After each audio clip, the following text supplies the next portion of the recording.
హే friends, మీకు పేరు కోసమే జాబ్ కావాలంటే వెంటనే ఈ రీల్ని మీరు స్కిప్ చేయండి. లేదు, నాకు ఒక మంచి కంపెనీలో కావాలంటే ఈ క్వశ్చన్ మీరు తెలుసుకోవాలి.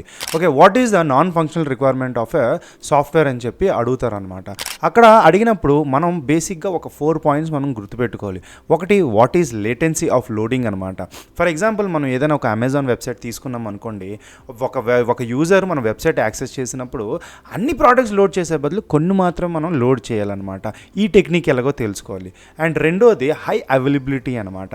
అంటే 24 అవర్స్ మనం వెబ్సైట్ అవైలబుల్లో ఉండాలి. అంటే పొద్దున పని చేసి రాత్రి పని చేయకుండా, రాత్రి పని చేసి పొద్దున పని చేయకుండా. మీరు అనుకుంటారు ఏంటి ఇంత సింపుల్గా ఈయన చెప్తున్నాడని.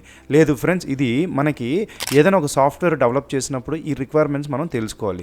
థర్డ్ పాయింట్ స్కేలబిలిటీ అనమాట. సపోజ్ మీరు మీ వెబ్సైట్లో ఏదైనా డిస్కౌంట్లు ఏమైనా పెట్టినప్పుడు ఒక 50 మంది రెగ్యులర్ కాకుండా 1,00,000 మంది ఒకేసారి వస్తే అప్పుడు ఎలా హ్యాండిల్ చేయొచ్చు అని చెప్పి ముందే ప్రిపేర్డ్గా ఉండాలన్నమాట.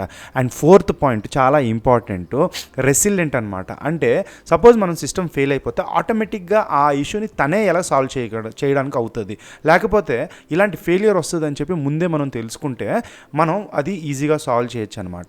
సో ఈ 4 పాయింట్స్ మీరు గుర్తుపెట్టుకుంటే నాన్ ఫంక్షనల్ రిక్వైర్మెంట్ ఆఫ్ ఏ సాఫ్ట్వేర్ని కరెక్ట్గా చెప్పచ్చు. అటువైపు ప్రోగ్రామ్సే కాదు, ఈవెన్ సాఫ్ట్వేర్ ఇంజనీరింగ్ కూడా చాలా ఇంపార్టెంట్. ఇది మీకు మాత్రం కొత్తగా అనిపిస్తే వెరీ న్యూ అని చెప్పి పెట్టండి. ఇలాంటి క్వశ్చన్స్ కావాలంటే రిక్వెస్ట్ చేసుకోండి. Thank you so much.